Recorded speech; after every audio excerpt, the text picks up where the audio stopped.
Welcome to your love reading. There are two birds grooming each other on top of the chimney pot, washing each other, kind of getting into each other's feathers like this. I'm thinking this is a good sign, okay? There are three cards on the table. These are to represent your battles, what's going on with you at the moment, whatever your situation. These are the kind of areas of tension, okay? Let's have a looky-see. I've got myself a hot drink. Go grab one if you need one. We're going to get into it, okay? Whatever your love life is, wherever you're at, relationship, situationship, no ship, single town, funky town, we're going there, okay? First card that came out was the Sun. The Sun, obviously, it's a very lucky card, okay? It's radiating heat and love and warmth and fire signs and all that good stuff. Always end up doing a bit of a lasso. But it also represents clarity, things being clear. So when the sun is out, we can see clearly. When the moon is out, we see kind of what's hidden, what's going on. Things are in shadow. So what you have as an object of contention is seeing something clearly. For what reason? We will find out. The Knight of Cups is the second card. Now, we love the Knight of Cups. It's straightforward, someone coming forward with a love offer. God, I thought that was a bird on his head, but it's just a plume, isn't it? Anywho, I feel like birds might be important, so we'll just kind of park that to the side as well. So, we've got our Knight of Cups. Here he is, coming forward. He's got his best armour on, you know, a little bit of Paco Rabanne down the old, you-know-whats, and some Brill cream. He's ready to go. But where is this person? That is what I'm getting channeled. Where is this person? Okay? So there's like a searchlight going on. There is almost like when someone goes missing, and people send out a search party. That's what I'm getting. You're like, yes, Gemma, that's very romantic. It is what it is, you know, them's the cards for now. Then we have the Four of Pentacles. Sun in Capricorn, but also holding on to something, holding on to feelings. It's what I call the emotionally constipated card. So, we can't see clearly. We're sending out a search party. We're looking as hard as we can, but someone's retaining information. Woof! Let's put these up here. What do we need to know, please, about not being able... No, I'm going to do the Knight of Cups first. About this Knight of Cups. I'm going to use a different deck to clarify. What do we need to know about the Knight of Cups? What do we need to know? Please, what is this about? What do we not know? Ooh, look at that. Seven of Wands, stubbornness. Seven of Wands, Mars in Leo. It's a card which represents, well, you can see what it represents. Someone's got a wall up. Someone has a barrier up. Is it you? Is it them? Is it both of you? Okay. I'm going to take a second card for that. I feel that Knight of Cups is quite a important card. Justice. Waiting for things to be right. Waiting for things to come back into balance. But also, for me, justice is a feminine archetype, and I feel like it represents some kind of karma. This is a complex person. It may be that you also are, we are all complex people. This is a complex situation, I suppose I'm saying here. It feels like you're searching for clues. So for some of you, this person may not be with you at the moment. You know, this may be an ex, or it may be someone just from the past in some way or another, who you're trying to puzzle out. You're trying to figure out what happened. It may be that there is some kind of thought about this person at the moment, or you're wondering what's going to happen next. There's a barrier to you knowing this person that I don't understand yet. But we will figure it out. What do we need to know about the barrier? We get the Magician.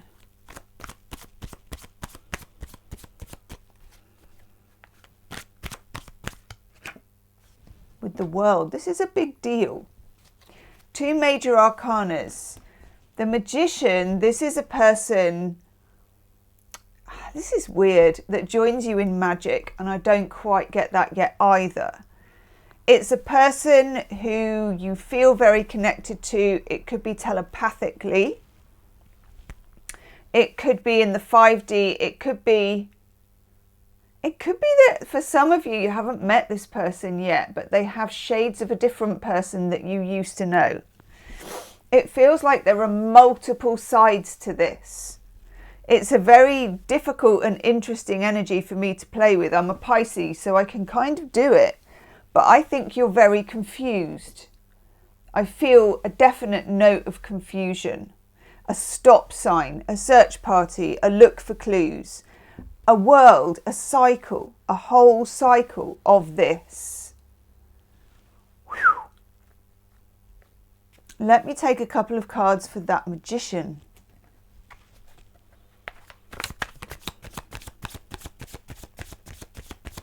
If you get to the end of this reading and it resonates, there will be an extended, as there is every time. I don't know what we're going to look at yet because it looks at the cards that have come up in the YouTube reading. But we take this further and we channel further and we get freaky and get more decks out. So if you get to the end and it really resonates, it will be the first link in the description box. I clarified the Magician and I get the Death card, Scorpio. This is something very deep. It's about core beliefs, core values. It's about changing. It may go back to last Scorpio season. So you're talking kind of 20th of October to the 20th of November loosely, 2023. What was going on for you back then? Who was going on for you back then? Okay.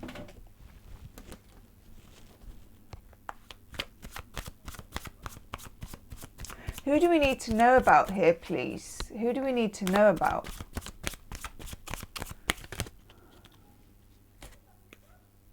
Cripes.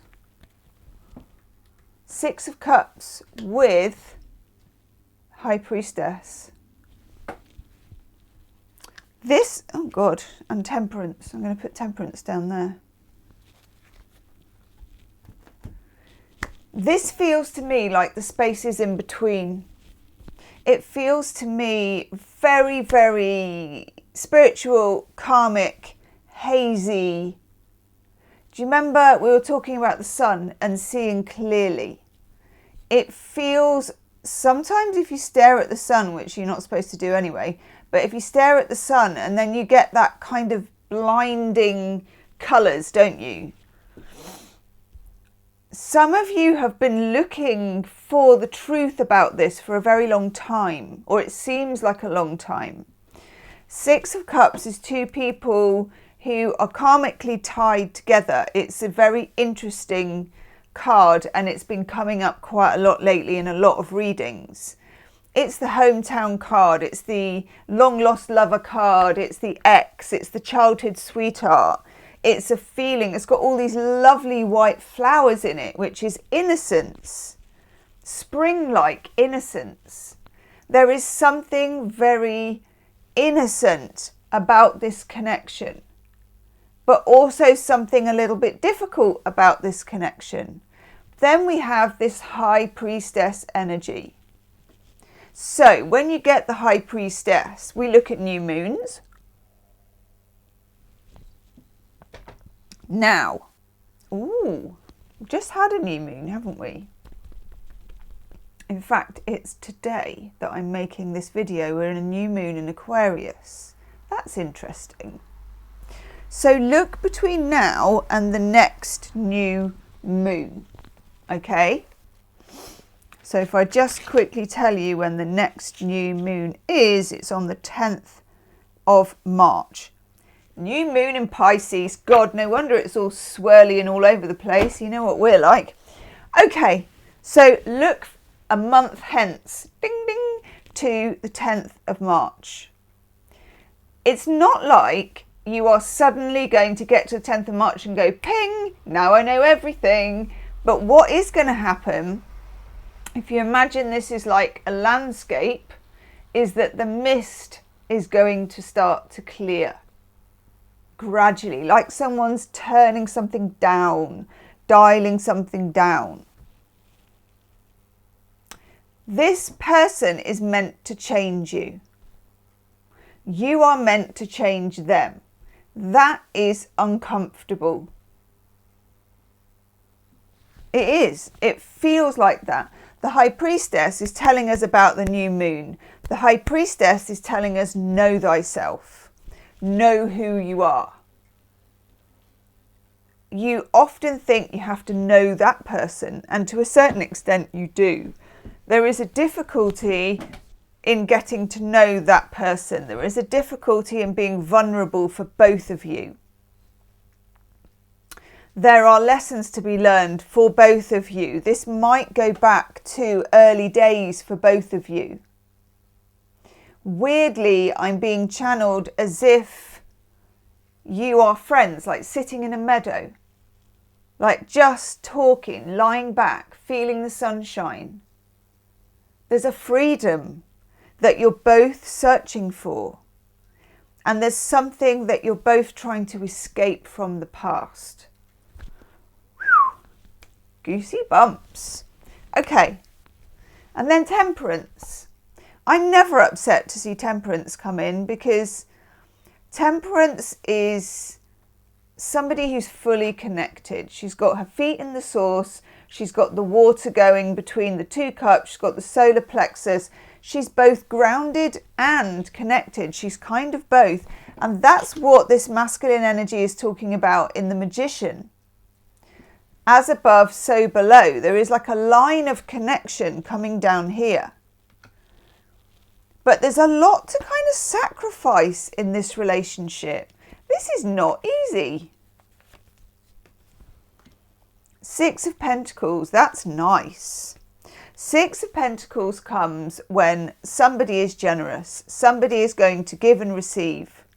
You need to put yourself into receiving mode. It's very important, not even connected to another person, but just connected to yourself as a receiving being. Because whether you've met this person already, or whether you're about to meet this person, or whether you've known them for like 100 years or whatever, your ability to receive is about to be tested. Now, who are you, mischievous card? Oof, oof, oof. I can tell you now, this wasn't the one I was going to select, but it pushed in front. And it's the Death card on top of the Death card. The old ways cannot survive.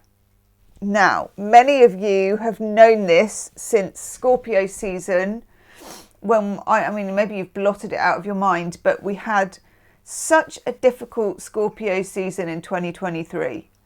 We lost ties with people we needed to lose ties with, but we also confronted some of our demons. And that's what this feels like. Oof. Okay. I'm going to take a shadow card for that. I can't not.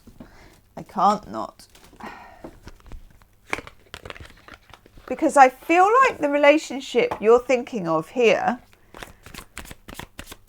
is to do with your shadow and their shadow.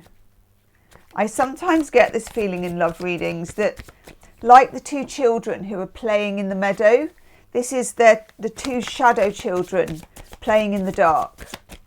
I know it's weird. Sometimes it's weird. It's kind of what we're here for with tarot, to connect with the weird. No. Can we please have shadow cards for this. Oof.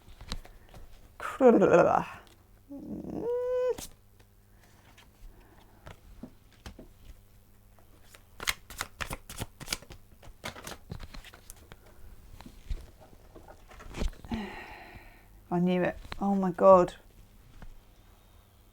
You know, there's goosebumps, and then there's goosebumps, and then there's goosebumps on top of those goosebumps.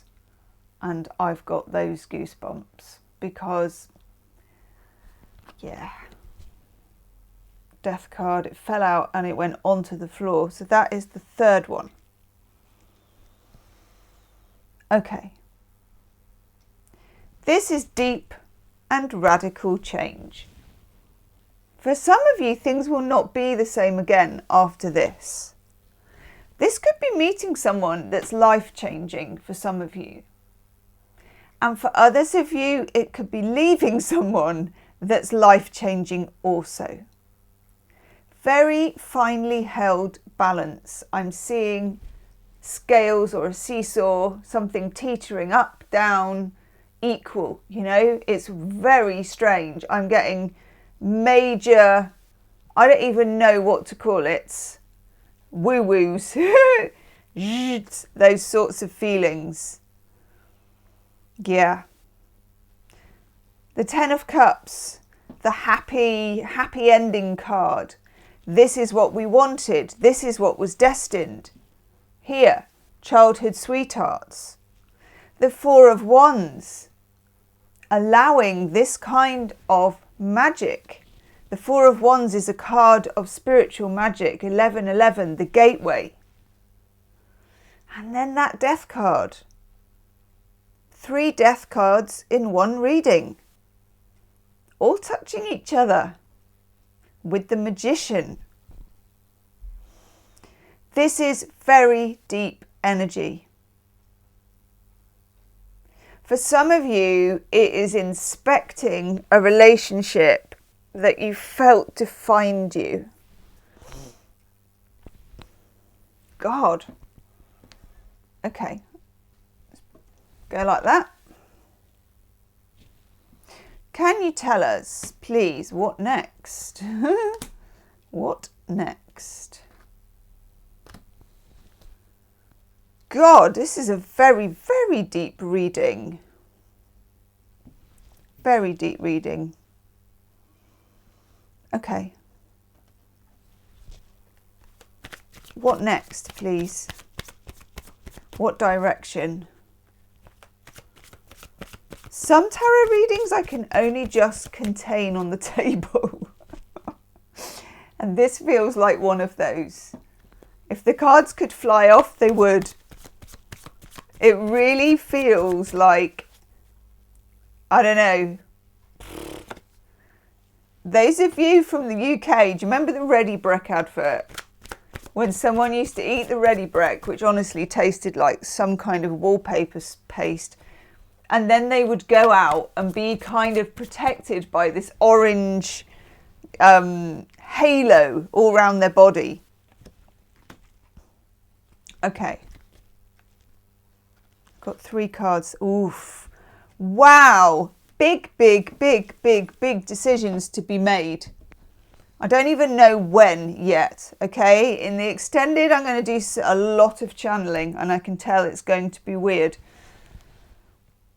Let me just get myself out of the way. Wow. 5 of Swords, the 8 of Swords, and the 8 of Cups. So, let's start at the end. The 8 of Cups is an eclipse card. Eclipsing people in, eclipsing people out. Okay? Things certainly aren't going to stay the same, that's for sure. You will be distancing yourself from something or someone, that's for sure. You will not keep quiet anymore. You will not stay within the confines anymore. You will break out of something. This is very liberating. This is Venus in Aquarius. Wow. I will have my say. Eights are cards of movement. There is definitely a massive ripple of movement through this reading that you will not understand until you're on the other side of it. I would love to give you a very sort of prescribed timeline. The next eclipse is at the end of March on the 25th. So I can give you a sort of timeline. It's a full moon eclipse in Libra, I think. Yes. Do you remember I just sort of had a channel of a slide, or not a slide, a seesaw, scales, that's Libra, justice, bingo. Something will go down around the time of that eclipse. It could completely eclipse this person out. It could completely eclipse you in. It's a very, very significant energy in this reading. I don't know when I last did a reading this powerful, to the point where it goes beyond my understanding of it and beyond, well, I'm never in control of it, but you sort of like to think you have some control, don't you? But I'm going to swear then, but I really don't feel that here. You're not particularly in control of this either, and neither are they. If you're looking for answers,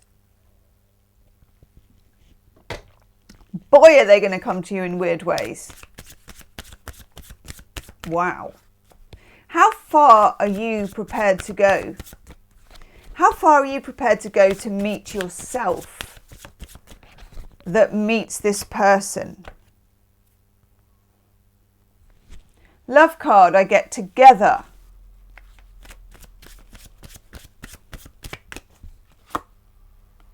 Ooh, settling. Not with the Eight of Cups at the end. You're not going to be settling. And alone. Oh, you got all three things. Spend some alone time. It will give you clarity in the relationship here. That is that. Settling, don't settle for less than you deserve. And you will know if you are doing this. You will know if you are doing this. And the simple, there is a kind of line of togetherness with you and this person. But in a way, and I don't know what this means, it kind of feels involuntary, like very much to me like you're in tune with this person but not in touch with this person. It feels so much like you're walking through this misty field. But if you made it over the fence to the next field, the sun would be out. You would see yourself in this other version of you, this kind of almost like, you know, a sort of heaven version. It's beautiful.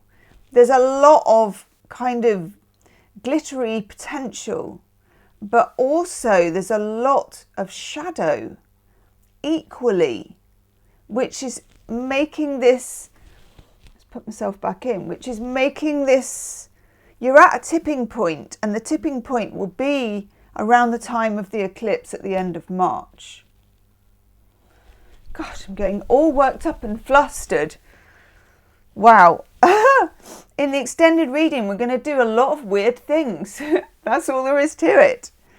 We're going to channel, we're going to dig, we're going to go down, who knows what routes, you know. We're going to use some different decks as well, because I'm interested to see what cards repeat for this very much. Gosh, please leave me a comment, as much as you can with, you know, privacy and everything, about your situation as it stands and how you see this resonating with your situation and how you make sense of the weirdness of this reading as well, because there's a collective strangeness to it that I'm pretty fascinated by. And I can tell you as a reader, it's a very powerful strangeness. Whew. Okay, if you want to join me for the extended, I'm just going to go and refresh my tea and fan my face. Whew. And yeah, it will be the first link that's in the description box. But otherwise, leave me a comment, okay? And I'll see you on the other side. Namaste.